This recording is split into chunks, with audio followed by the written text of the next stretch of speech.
Welcome back, Math Marvels. Time for another quick math mini lesson. In one of our last videos, we talked about why cross products work and how when we multiply like this, what we see are two numbers on the top that are the same.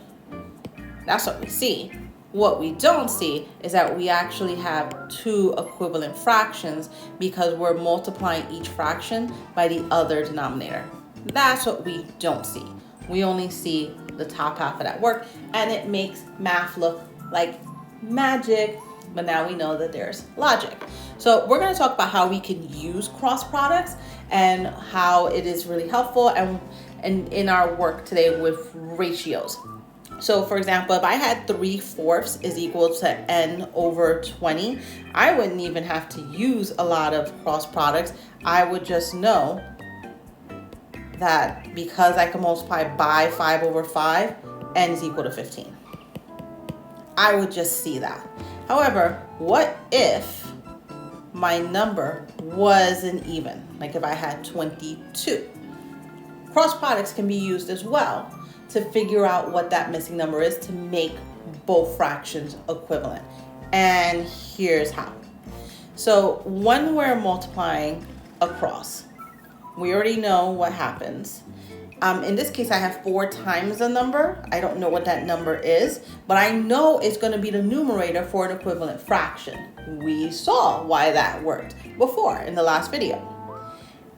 Now look what happens here. So I know that I have 4 times some number is going to be equal to 3 times 22 or 66. So again, we're not worried about the numerators. We just know that the numerators are going to be the same. And we just have to work with the denominators. How can we make this true? We can make this statement. 66 is going to be equal to 4 times the number. We just don't know what that number is. However, I can take this multiplication sentence and rewrite it as a division sentence so that we can solve it. So instead of 4 times the number makes 66, I can do 66 divided by 4 will give me that number. That's what we're actually doing. And we haven't really done a lot with equations yet in some of our lessons, but this is the logic that we can use to figure out what that number is. We can just then use our long division to figure this out, and it's not going to be a clean number, and we know that it's not going to be because there's no way to go from 4 to 22, so we're not expecting a whole number here. Here's 24. I get 2.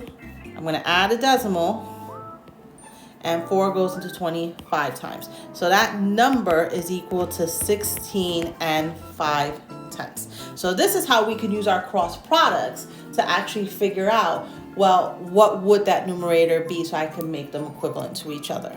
So again, we still cross multiply, take those two numerators and write them down as an equation. Since we know that I have two equivalent fractions here, we're just going to work with the numerators.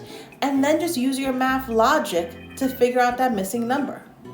If you don't know it top of head, you can just rewrite that multiplication sentence in the equation to a division problem and just solve for the missing number.